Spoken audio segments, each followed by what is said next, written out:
Groupe Pelou, l'immobilier bien plus encore présente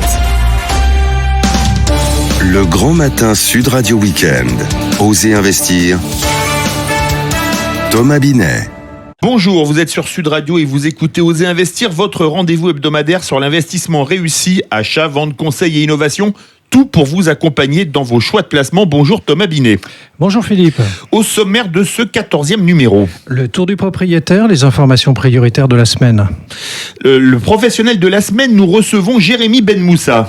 Philippe, pour ce 14e numéro d'Osez investir, nous recevons effectivement Jérémy Benmoussa, président du directoire de Fundimo, société spécialisée en financement participatif dédiée à l'investissement en immobilier. Le coin de l'expert. Cette semaine, notre consultant est Guy Marty, expert en gestion de patrimoine et fondateur de pierrepapier.fr. Et le dernier sujet sera la clé de la semaine. Nous allons parler de la vente aux enchères en immobilier et c'est dans un instant. Le tour du propriétaire, les informations prioritaires de la semaine. Les taux de crédit immobilier ont enregistré un nouveau record de baisse au mois de novembre, Thomas. Oui, effectivement, Philippe, les taux de crédit ont atteint cette année un niveau très bas. Les taux d'intérêt moyens des crédits immobiliers est tombé à un niveau jamais vu au mois de novembre, à 1,12% en moyenne. Les taux des crédits immobiliers accordés par le secteur concurrentiel ont encore légèrement baissé le mois dernier pour dégringoler à un niveau historiquement bas. En parallèle, les délais de remboursement continuent à s'allonger. Ils correspondent à 19 ans. Ce délai moyen a encore un peu augmenté en novembre. Et pendant ce temps, on observe qu'il faut avoir des apports assez conséquents pour devenir propriétaire aujourd'hui. Oui Philippe, les banques acceptant de vous accorder un prêt sans apport sont rares, voire inexistantes. Aujourd'hui, plus d'1 an et demi de revenus est nécessaire pour devenir propriétaire dans les grandes villes. En moyenne, l'apport des emprunteurs atteint les 25 000 euros. Pour acheter un 75 mètres carrés dans Paris, il faut avoir un apport de 75 615 euros, ce qui correspond environ à 21 mois de revenus moyens. A contrario, pour les villes d'Orléans, Rouen ou Grenoble, il faut entre 7 et 9 mois de revenus pour réunir l'apport nécessaire. Cette semaine, Thomas, vous recevez Jérémy Benmoussa. Oui Philippe, nous recevons Jérémy Benmoussa, qui est cofondateur et président du directoire de Fundimo, société de financement participatif dédiée à l'investissement en immobilier. Vous avez financé 108 projets depuis 2006, date de la création de votre société, représentant 58 millions d'euros collectés. Bonjour Jérémy Benmoussa. Bonjour. Tout simplement, et pour commencer à s'entretenir avec vous, c'est quoi le financement participatif ? Alors, le financement participatif, c'est un mode de financement d'un projet par les particuliers, donc par vous et moi. Vous pouvez financer, dans le cadre du financement participatif immobilier, un projet immobilier en permettant de compléter l'apport en fonds propres nécessaire des promoteurs immobiliers qui va leur permettre de lancer la réalisation de leur programme. Concrètement, vous allez prêter à partir de 1 000 euros sans plafond sur un projet sur une durée moyenne de 21 mois. Et à l'issue de ce délai, une fois que le promoteur a livré l'ensemble de son programme, le promoteur vous rembourse le capital assorti des intérêts. Les intérêts moyens depuis 4 ans s'élèvent aujourd'hui à 9,3% brut. Alors, c'est un système original, très différent, peu connu du grand public, on est d'accord. Concrètement, est-ce que vous pouvez nous expliquer comment fonctionne une opération de financement participatif ? Alors concrètement, comment ça se passe ? Ça se passe, je vous dire, en 2 temps. Le premier, c'est le promoteur, l'opérateur immobilier qui va approcher la plateforme pour financer une partie des fonds nécessaires. La plateforme analyse de fond en comble son opération pour vérifier la viabilité, c'est-à-dire vraiment jusqu'à aller à la livraison effective du programme, et l'analyse également du promoteur. Et une fois que la plateforme a fait sa sélection et validé l'opération, elle la propose en ligne sur son site internet.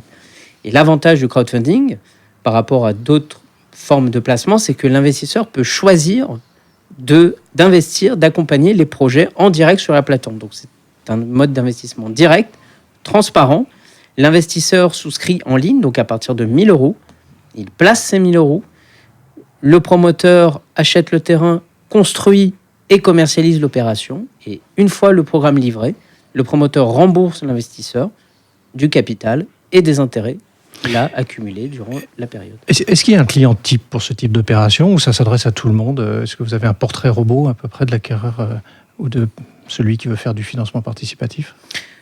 Il n'y a pas un profil type aujourd'hui puisque nous avons parmi les plateformes qui proposent ce type de produit, vraiment 3 grandes familles d'investisseurs. Vous avez le particulier qui va vraiment être dans une optique de diversification de son épargne parmi les projets, parmi les plateformes de crowdfunding immobilier.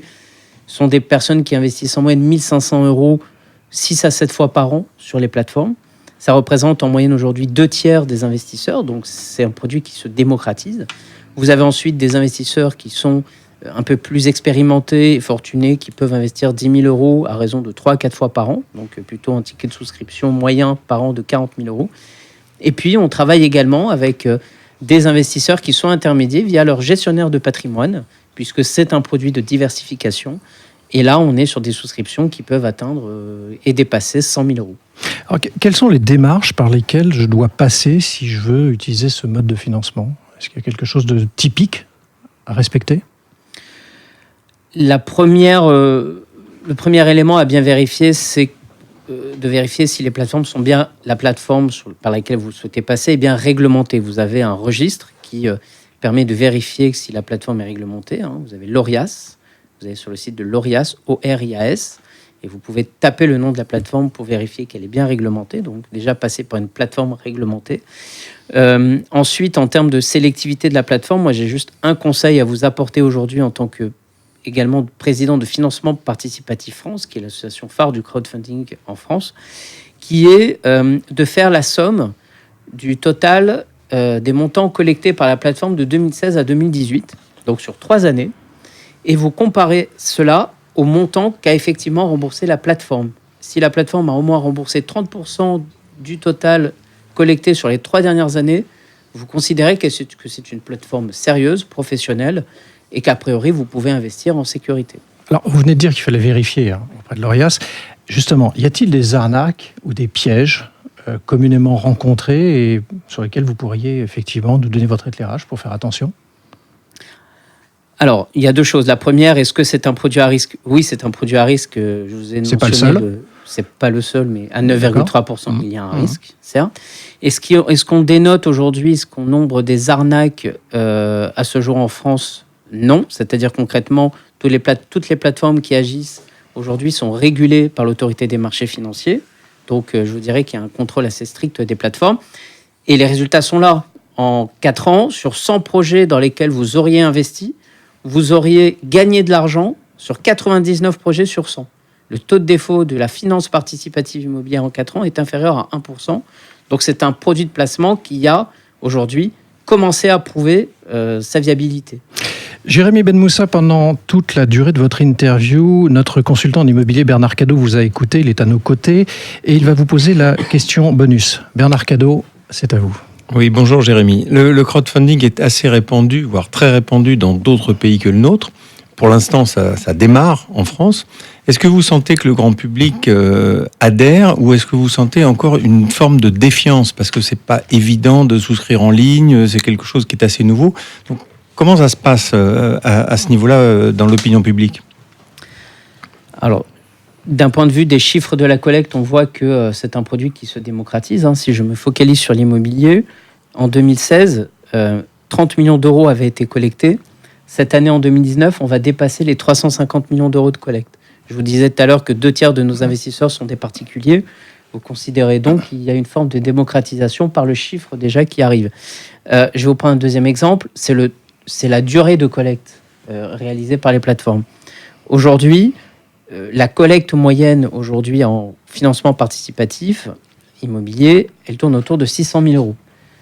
Les 10 premières plateformes mettent en moyenne 1 heure pour financer 600 000 euros sur leur plateforme, à raison de 2/3 de particuliers. Donc les particuliers sont dans une optique de diversification et le conseil qu'on donne, nous, aux particuliers qui viennent investir sur une plateforme, c'est diversifier entre les plateformes, entre les projets, à raison de 5 à 10% au maximum de l'épargne disponible dont vous bénéficiez. Merci Jérémy Benmoussa de nous avoir rendu visite dans Oser Investir. Et je rappelle que vous êtes le président du directoire de Fundimo, spécialisé en financement participatif dédié à l'investissement en immobilier. Le coin de l'expert. Et cette semaine, c'est Guy Marty. Vous êtes notre consultant en gestion de patrimoine et fondateur de pierrepapier.fr. Guy Marty, vous voulez nous parler de retraite. Il y a au moins une chose que tout le monde a compris. Chacun devra préparer sa retraite soi-même Alors comment on doit s'y prendre, Guy ? La première règle, bien sûr, c'est de s'y prendre le plus tôt possible. Épargner un peu chaque mois pendant 30 ans est plus efficace que beaucoup pendant 10 ans. Et surtout, c'est plus réaliste, plus facile. Et quels sont les placements à privilégier ? Alors, la première, dans tous les cas, si vous voulez, on commence par l'épargne des précautions. Celle sur laquelle on pourra se retourner si on a un problème ou des difficultés dans la vie. Alors, ensuite seulement, on prépare la retraite. Et là, il y a deux sortes de placements qu'on appelle long terme. Ce sont les actions d'entreprise, donc la bourse, et puis l'immobilier. Parce que, ça va commencer par l'appartement ou la maison, et puis ça continue par un logement locatif, voire peut-être mieux, des SCPI ou OPCI. Vous considérez, Guy, que la bourse est plus risquée que l'immobilier ? Quand on raisonne sur 10, 20 ou 30 ans, tout est risqué. C'est-à-dire que personne ne peut dire à quoi ressemblera notre vie dans 10 ans, 20 ans, 30 ans, et ce qui se passera d'ici là. Simplement, ce qu'on doit faire, c'est se brancher sur l'économie réelle. Autrement dit, les entreprises, parce qu'elles, il faudra bien qu'elles survivent toujours, puisque il faut que la société tourne. Et puis l'immobilier, parce que c'est là que les gens vivent, c'est là qu'ils travaillent, c'est là qu'ils font leurs courses, c'est là qu'ils se réunissent. Alors, bien entendu, il peut y avoir des hauts et des bas en cours de route, des gains de valeur, des pertes de valeur. Ça, c'est l'actualité, les news, la conjoncture. Mais l'essentiel, c'est de se mettre sur quelque chose qui traversera, donc entreprise immobilier. Un dernier conseil ? Oui, on parle de long terme. Alors, bourse ou immobilier, ou bourse et immobilier, c'est pour longtemps. Et il faut juste savoir être patient. C'est-à-dire que vous commencez en bourse, elle baisse, vous continuez. Pareil pour l'immobilier. Si demain, il y avait un choc quelconque sur l'immobilier, on patiente. Et de toute façon, on en aura toujours besoin. Merci Guy Marty. Et maintenant, place à la clé de la semaine. Vous souhaitez nous parler de la vente aux enchères en immobilier, Thomas. Philippe, c'est une nouvelle tendance. Vendre son bien aux enchères, cette technique permettrait d'écouler des stocks invendus. Vendre au cadran ne signifie pas brader. Pardon Thomas, mais vendre au cadran, c'est bien un marché qui permet la vente par un système d'enchères électroniques. Absolument Philippe. Ce qui assurera la clarté de la fixation des prix, la rapidité des ventes et une comparaison avec les autres ventes. Et pour être complet sur cette appellation de vente au cadran, ce marché doit son nom en fait à son système de vente qui retransmet toutes les informations nécessaires à la vente sur un écran géant appelé le cadran.